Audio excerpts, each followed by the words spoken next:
அமெரிக்க அதிபர் Donald Trump கூக்குரலிட்டார். வேகமாக அவர் பிரகடனத்தை படுத்தினார். சரிங்க, அமெரிக்க சபைகளில் செனட்லே அவர் பேசினார். அமெரிக்க காங்கிரஸ் எல்லாவற்றிலுமே ரிப்பப்ளிக்கனுடைய குரலாக அமெரிக்க சனாதிபதியாக தான் மகத்தான வெற்றியை பெற்று மத்திய தரைக்கடல்ல அழிச்சிட்டேன் அப்படின்னார் ஈரானை. இப்ப ரெண்டாவது என்ன பாயிண்ட் அப்படின்னா, இப்ப ரெண்டாவது அழிக்க போறேன்னு சொல்லி அர்மதா என்று உலகத்திலே ஒரு நகரத்தில் நகரும் கப்பல் நகரம் அப்படின்னு சொல்லலாம். அவ்வளோ பெரிய நகரத்தை, அவ்வளோ பெரிய கப்பலை, அவ்வளோ பெரிய ஏவுகணைகள், மிசைல்கள், டெக்னாலஜிகள், ரேடார்கள், மோனிசென்ஸுகள், அணு ஆயுத தளவாடங்கள், ரேடார் சிஸ்டங்கள், சேட்டலைட் கம்யூனிகேஷன், சென்காம், இன்னும் இல்லாமல் அதாவது ஸ்ட்ராட்டஜிக் சென்டரு, இன்னும் என்னெல்லாமோ நமக்கு தெரிந்தது தெரியாதது அவ்வளவும் வச்சு ஒரு கப்பலை கொண்டு நிறுத்தியாச்சு. ஓமன் இடைகுழால வந்தாச்சு. இப்போ தாக்க வேண்டியதானே. இப்பொழுது அமெரிக்க அதிபர் என்ன சொல்கிறார்? தாக்குதலை நாங்கள் தாமதப்படுத்துகிறோம். காரணம், நீங்க மேசைக்கு வாங்க பேசுறதுக்கு. இது புரியல, ரொம்பவே குழப்பமா இருக்கு.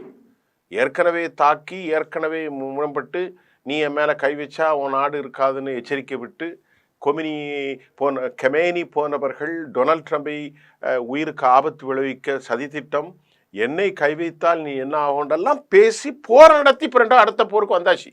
ஆனால் இப்போது அமெரிக்கா தாமதிப்பதன் காரணம் என்ன? இப்ப நம்ம பேச போறோம். சில காரணங்களை சொல்லிட்டு போறேன்.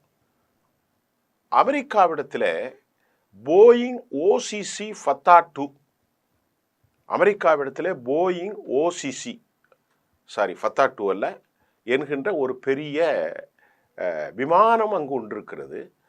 அதன் மூலமாக அவர்கள் ஒரு சமீட்சையை பார்த்தபோது அந்த பிராந்தியத்தில் அணு ஆயுத கதிர்கள் இருந்ததாகவும் ஈரான் அணுகுண்டை தயார் செய்து வைத்திருப்பதாகவும் அமெரிக்கா அச்சப்படுகிறது. ஆகவே ஒருவேளை நாம் தப்பித்தவறி தாக்கினால் நம்மை காலி செய்து விடலாம். நம்முடைய மனசாட்சியாக இருந்த இஸ்ரேலை அணுகுண்டை போட்டு எந்த எல்லைக்கும் போயிடுவாங்க. இவங்க மோசமான ஆளு, வாழ்ந்தாலும் செத்தாலும் பரவாயில்லன்னு ஒரு ஃபத்துவா வேற கொடுத்துருக்காரு, கடைசி போர்னு.